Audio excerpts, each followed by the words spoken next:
वाचिक नाम जप, नाम कीर्तन, पद कीर्तन उस समय कर सकते हैं, जैसे सोनी लगा रहे हैं, पोछा लगा रहे हैं, इसमें कर सकते हैं। लेकिन पात्र मार्जन करके रख रहे हैं, रसोई सेवा या श्रृंगार सेवा, उस समय उपांश ही होना चाहिए।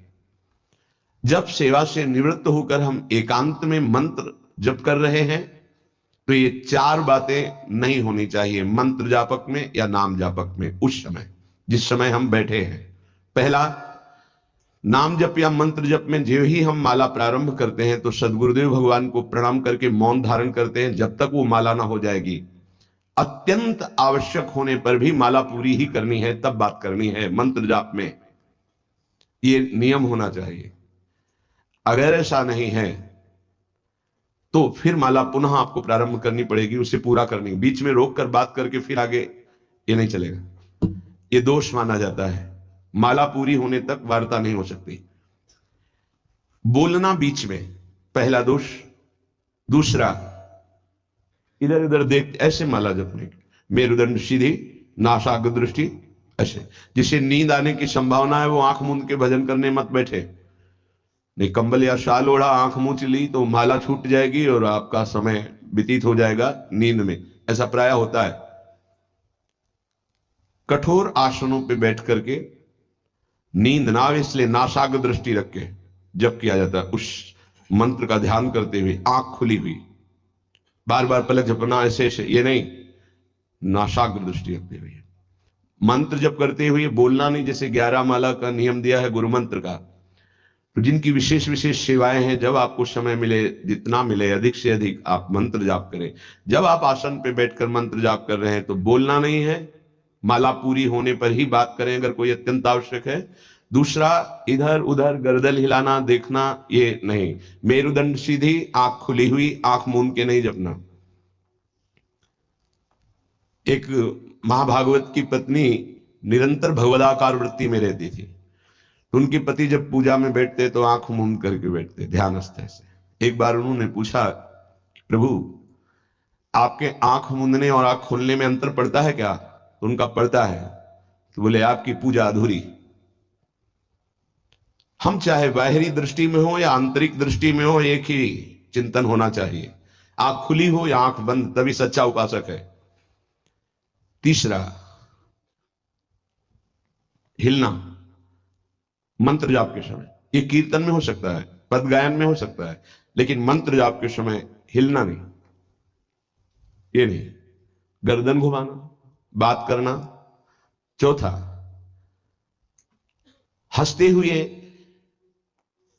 प्रपंच की वार्ता करना, हंसी मजाक चल रहे, बोलना मतलब उत्तर देना। चौथे में जो हंसते हुए प्रपंच वार्ता करना, बैठे कुर्सी में 3 लोग, माला हाथ में, प्रपंच की वार्ता। अपमान कर रहे हो माला का, मंत्र का। आप क्या कर रहे हो? उपहास कर रहे हो। 4 लोग जा रहे, माला सरक रहा है, बातचीत कर रहे, तो माला सरकाने से थोड़ी भगवत प्राप्ति होगी। जो माला की एक भी मन का नाम और मंत्र से खाली ना जाए, उसका चिंतन करते हुए, वो आंतरिक चिंतन को बढ़ाने के लिए माला है। माला सरकाने से थोड़ी भगवत प्राप्ति होती है। माला की मनका के सहारे से हम प्रत्येक मंत्र का चिंतन करके, उसका श्रवण करके, मनन करके, तब फिर आगे बढ़ते हैं।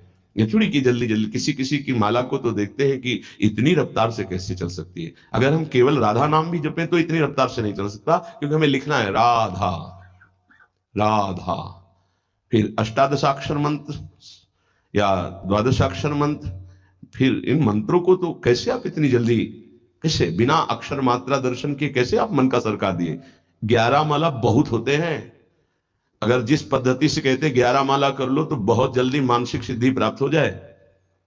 सामने मंत्र लिखा हुआ है, हर बार नवीन मंत्र की रचना कर रहे हैं, हर मन के पे, एक मन के पे पूरा मंत्र लिखा, फिर एक मन के पे पूरा मंत्र, फिर मंत्र। देखो मन कहां भाग के जाएगा, मन निर्विषय हो जाएगा, सच्चिदानंद की तरफ दौड़ पड़ेगा मन। जब के समय किसी को उत्तर देना, इधर उधर देखना, शरीर को हिलाना, हंसते हुए हंसी मजाक वार्तालाप करना, 4 बातें जब में निषेध है। जब काले न भासेत नान्यानि प्रेक्षेत बुधा न कंपेत शिरोग्रीवाम दंता नैव प्रकाशयेत। 4 बातें। ए हंसी मजाक, 2 साधक चल रहे रास्ते में, माला भी चल रहा, हंसी मजाक, ए तुम्हारे पास समय कैसे? तुम्हारा माला कैसे चल रहा है? तुम वार्ता कर रहे हो, हंसी मजाक कर रहे हो, ऐसा नहीं, इतने सिद्ध नहीं हो गए हो। जो शास्त्र जब काले न भाषित नान्यानि प्रेक्षित बुधा न कंपित शिरोग्रीवाम दंतान नैव प्रकाशित। माला जपते समय ये ऐसे हिलना डुलना, शांत, हंसी मजाक न, दंतान नैव प्रकाशित, दांत नहीं दिखाई देने चाहिए। गुरु मंत्र के समय तो मुख से वायु भी नहीं निकलनी चाहिए, मुख से। बस ये स्थिति।